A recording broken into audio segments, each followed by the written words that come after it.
Bagi penggemar ajang balapan, Ferrari dan Formula One udah pasti nggak bisa terpisahkan. Ferrari adalah satu-satunya tim yang berkompetisi di setiap musim sejak kejuaraan dunia Formula One dimulai. Tim berlogo kuda jingkrak telah mewujudkan mimpi sederhana, so Ferrari menjadi salah satu merek paling diakui di dunia. Kesuksesan di dunia balap datang melalui orang-orang seperti Alberto Ascari dan berlanjut di masa-masa sulit era Niki Lauda di tahun 70-an. Kemudian era Michael Schumacher di awal tahun 2000, di mana Ferrari mengklaim 5 gelar juara dunia pembalap dan konstruktor berturut-turut yang belum pernah terjadi sebelumnya.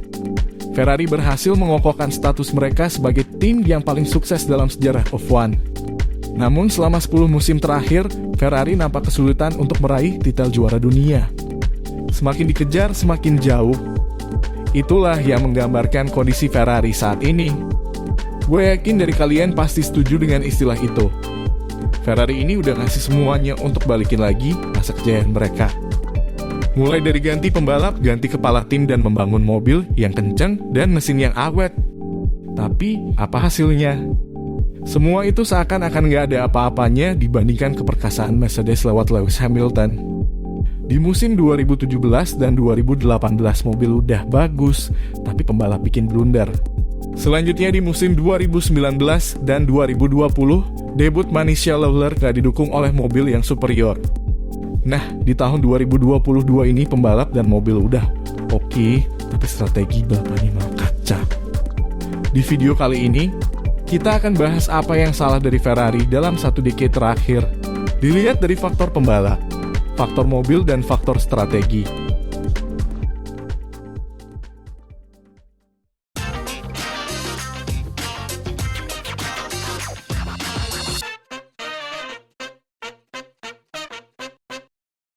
Di tahun 2012, Alonso kalah dengan Vettel yang superior dengan Red Bull. Alonso menang 2 balapan dan mencetak 5 kali podium kedua. Itu berkontribusi menaikkan di posisi klasemen pembalap sepanjang musim. Namun gagal finish di Malaysia dan hasil yang buruk di 4 balapan selanjutnya membuatnya tertinggal di belakang Vettel dalam perolehan poin. Rekan setim Alonso Felipe Massa finish di urutan ke-8 dalam klasemen mencetak 112 poin dengan 1 podium di Spanyol. Ferrari finish ketiga di klasemen akhir konstruktor, kehilangan tempat kedua di kejuaraan konstruktor ke Mercedes, menyelesaikan hanya 6 poin di belakang. Memasuki era V6 hybrid, Ferrari semakin terpuruk. Di tahun 2014, Ferrari turun ke urutan keempat dalam klasemen konstruktor. Ferrari gagal menang untuk pertama kalinya sejak 1993. Ferrari terbukti tidak kompetitif bahkan di tangan Alonso dan Raikkonen. Fernando Alonso mengambil 2 podium untuk tim di China dan Hungaria, hampir mengalahkan Daniel Ricciardo untuk meraih kemenangan di Budapest tahun itu. Penyesuaian teknis terjadi di seluruh grid pada tahun 2014, dengan Ferrari menderita DNF yang menyakitkan dengan mobil F14T di Monza dan Suzuka, serta kecelakaan besar untuk Kimi Raikkonen di lap pembukaan Grand Prix Inggris. Performa mobil sudah cukup untuk menantang tim Williams yang bangkit untuk menempati posisi ketiga di kejuaraan konstruktor hingga balapan terakhir di Abu Dhabi. Tetapi harus kebobolan setelah Williams naik podium ganda untuk menyelesaikan balapan. Melihat peluang di bursa pembalap, pada tahun 2015, Ferrari berhasil merekrut juara dunia 4 kali berturut-turut, Sebastian Vettel dari Red Bull. Fernando Alonso pindah ke McLaren, membuka jalan bagi Vettel dan tim yang berbenah Ferrari. Di tahun itu juga Ferrari berkembang menjadi satu-satunya rival serius bagi juara bertahan Mercedes. Berkat Vettel mereka mencapai target 3 kemenangan Grand Prix, sementara Kimi Raikkonen berjuang untuk menyamai hasil rekan setim barunya. Di musim selanjutnya tahun 2016, Vettel dan Raikkonen menjalani musim yang kurang diharapkan. Mereka sama-sama menjadi penonton dari pertarungan epik Lewis Hamilton dan Nico Rosberg yang pada akhirnya Rosberg menjadi juara dunia pada musim itu. Selain itu, Red Bull juga perlahan bangkit melalui bintang barunya, Max Verstappen. Di musim ini Vettel finish keempat di klasemen pembalap, Raikkonen ke-6. Mereka menyumbang poin untuk Ferrari di posisi ketiga klasemen konstruktor. Di awal musim 2017, Vettel tampil menjanjikan dengan memenangi Grand Prix di Australia, Bahrain, dan Monaco. Tapi gangguan teknis yang menyebalkan ditambah kesalahan pembalap yang tidak perlu membuat Ferrari gagal merebut gelar. Momen yang paling fatal adalah Grand Prix Singapura, di mana Vettel dan Raikkonen crash di awal balapan. Vettel memperoleh total 5 kemenangan balapan. Ia finish di urutan kedua klasemen pembalap. Musim 2018 bisa jadi musim yang paling nggak mau diingat oleh Sebastian Vettel. Karena semua penonton pasti udah mengira ini waktunya Ferrari merebut gelar juara. Di musim ini, gue yakin semua orang bisa merasakan seberapa frustasinya satu tim Ferrari. Momen yang paling nggak bisa dilupakan adalah ketika Sebastian Vettel crash di Grand Prix Jerman sebagai pole sitter. Sekali lagi, betapa hilang begitu saja kesempatan untuk menjadi juara dunia oleh Ferrari. Untuk musim selanjutnya, Raikkonen menyatakan akan pindah dari Ferrari. Kursi yang ditinggalkannya diisi oleh rookie Akademi Ferrari, Charles Leclerc. Hal ini menjadi statement dari Ferrari bahwa mereka ingin beneran berbenah. Ferrari nggak pernah ngasih kursi buat pembalap rookie. Biasanya mereka menggunakan jasa pembalap-pembalap yang sudah matang. Mereka gagal memenangkan balapan hingga GP Belgia, meskipun Ferrari favorit pramusim dan sering menjadi mobil tercepat.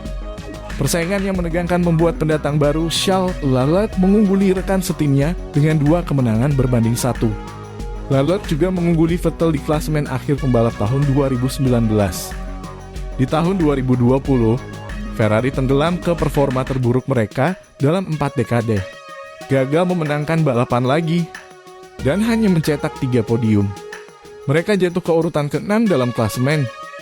Sebastian Vettel diberitahu sejak awal bahwa kontraknya tidak akan diperpanjang untuk 2021. Dan Charles Leclerc lah yang mengamankan 98 dari 131 poin tim.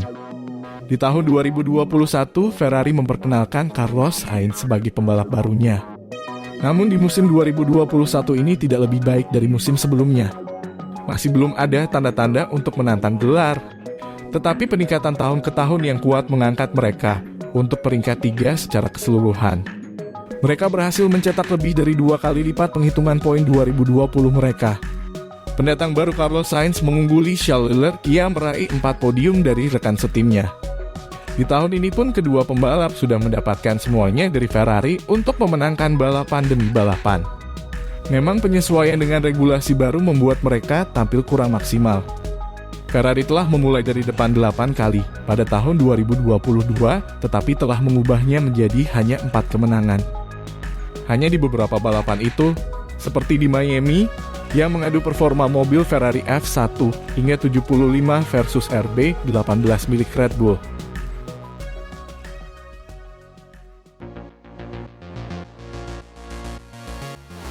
Nah, musim 2022 ini semua yang dibutuhkan tim F1 untuk menjadi juara dunia sudah ada. Dari pembalap yang matang dan mobil yang superior. Tapi semua itu buyar kalau strategi dari timnya sendiri nggak bisa ngaterin pembalap dan mobilnya untuk menang balapan.